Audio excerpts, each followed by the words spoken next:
So here I was, feeling really small, not aware of my body, but knew that I was on the beach and there was a big rock that was casting a shadow on the top of me, and I felt a little cold.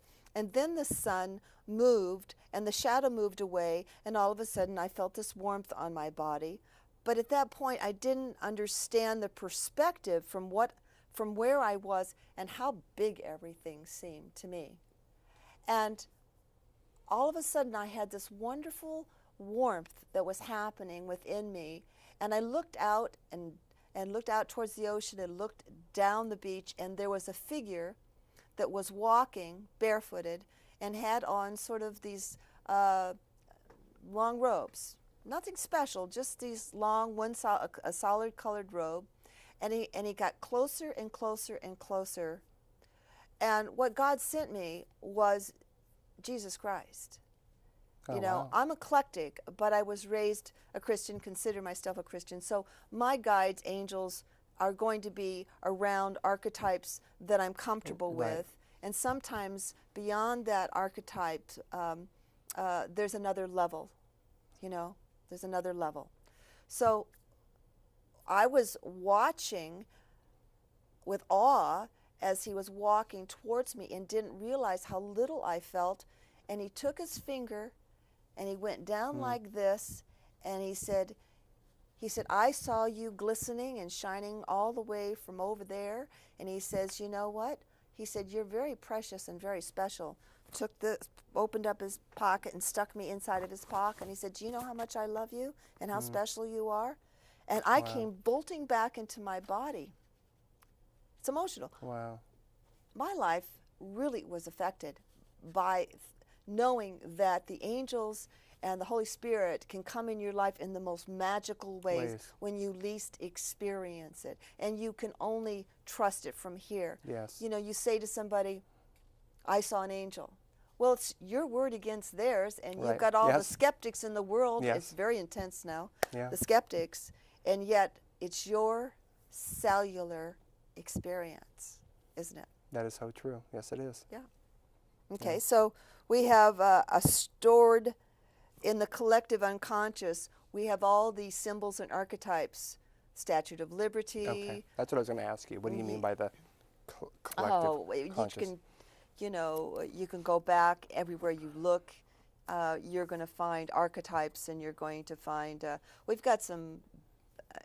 Paris Hilton would be what I would call a challenging archetype that represents I would agree. what's going on in the 30-something now. Yeah. We've got, the White House is a symbol. The American flag is a symbol for freedom. And many people have died to keep that flag flying. And there was a period of of history where, our recent history, what was it, the 70s, when they were burning flags?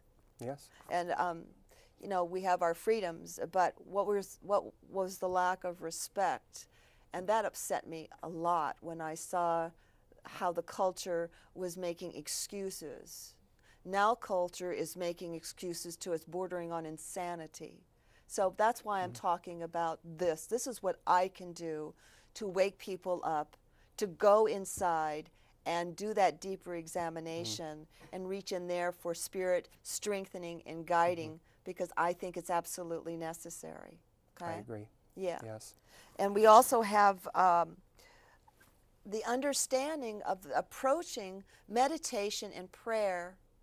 This is a style of using symbols and archetypes that is non-dogmatic. What do you mean by that? Go You're not having someone outside of you tell you specifically what it means. You're having an innate feeling inside of you that knows if it's positive or if it's a challenge. Okay. I was doing a lecture one time, and I was talking about archetypes, and I was standing in a well-lit room. There was about 30 people, and this one woman said, I would like to know what my archetype is, and immediately a Black Panther showed up psychically, and I keep I stay cool, but her sister was sitting next to her, and I described who the woman is in her relationship with others. And she was the kind that was backstabbing, she lied, was extremely aggressive with men and women. But I languaged it in such a way that the sister kept hitting her sister with the elbow going, she got you, she got you. Pay attention. But when you see a symbol like that, that's aggression. Okay? That's aggression. Wow. Yeah. Black Panther. So if we look at symbols as a form of communication and we don't understand the symbol that's come into vision or into our meditation, right? We can ask Spirit, give me another understanding. I'm not quite getting it. Right? Like color. I've done Huge that, language. Wonderful, wonderful language. One of the first languages psychically that I was taught spiritually. I learned it in 24 hours. Right? Telling me that. Yeah. The Spirit said, you're going to learn this language and you'll have it. And I trusted it. In 24 hours, I had the library on now, it. when you're talking about color, you also mean auras and colors, not just what we wear, but the color of the light that comes off of us. The full spectrum of how it can be used as positive, healing, or challenging. Okay? I think in terms of when people come to me and want to know about relationship, I start looking at the colors through photographs especially. I usually don't get both the husband and the wife together having a conversation with me. I wish I could, but that doesn't seem to happen. More men would like to just keep that over here and not have to address it, especially if the wife is right brain and he's left brain. She basically has her life and he has his, and basically they can fit, but it's not necessarily somebody that you can tell your secrets to or you can share on the deeper level. Women will go out and share with their girlfriends more than they'll actually share sometimes with their husbands, because their husbands aren't open to hear the emotional language in which women use. Seems like Big that's mistake. where the breakdown right there is. Well, that is the breakdown. Yeah. That is the breakdown. So, for instance, if a woman met a man who had a lot of red energy, which means he's very sexual, very, very strong, very charismatic, very, very intelligent, and she came in and she was, let's say, didn't have a lot of confidence. She could be very attractive, but not a lot of confidence, more fragile in her health.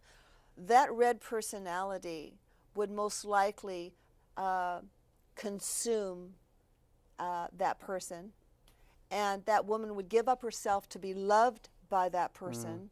So it's a very negative combination to come together, even though you would think that it would. Now, red on red is, if they're balanced, how could they be could be so creative, creative.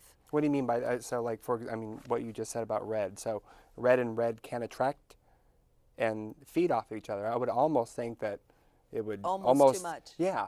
I mean, it's rarer than you think, but it does work. It's like any color, 2 greens, 2 yellows, whatever.